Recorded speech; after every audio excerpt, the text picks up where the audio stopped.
So aku cuba satu perfume brand lokal, nama dia Bantai. Dan aku tak berapa minat sangat bau dia sebab bau dia tak terlalu kuat sangat dan dia bau yang lembut lah. Tapi kat komen video sebelum tu, dia punya line up untuk dia mestinya tu kebanyakan untuk student-student sekolah rendah tak silap. So aku faham kenapa dia buat bau yang macam tu. Tapi tak apalah, disebabkan ada komen yang request untuk aku review salah satu parfum dia, nama dia adalah Chocomint dan aku suka bau coklat mint tau. So ni adalah video kedua untuk aku review Bantai Fragrance. Bismillah. Okay, satu dia bagi ni. Apa benda ni aku lupa. Oh, yang kedua dia bagi aku tester. Oh, ice lemon tea. Okay.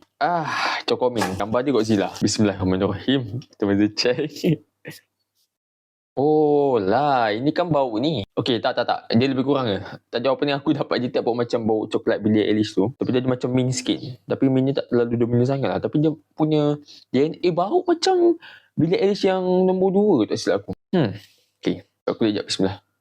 Oh betul lah, bau dia memang tak kuat sangat dan bau dia memang lembut gila. Hidung aku ni kurang sensitif tau. So betul lah, memang target audience dia, memang target market dia memang student.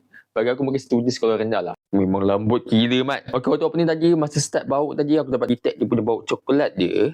Dan at the same time memang ada bau mint lah. Dia sedikit segar lah bagi aku mint dia tu. Tapi dia punya mint dia tu tak macam mint sangat. Dia tak macam coklat mint sangat. Dia ada off sikit kat situ. Tapi kalau korang student sekolah rendah kan yang nak bau perfume tapi tak terlalu kuat sangat, aku boleh suggestkan brand ni lah. Salah satu brand ni je lah yang buat bau dia lembut sangat. Tapi bagi aku dia punya bau tu dia tak macam menggambarkan sangat bau dengan dia punya nama dia.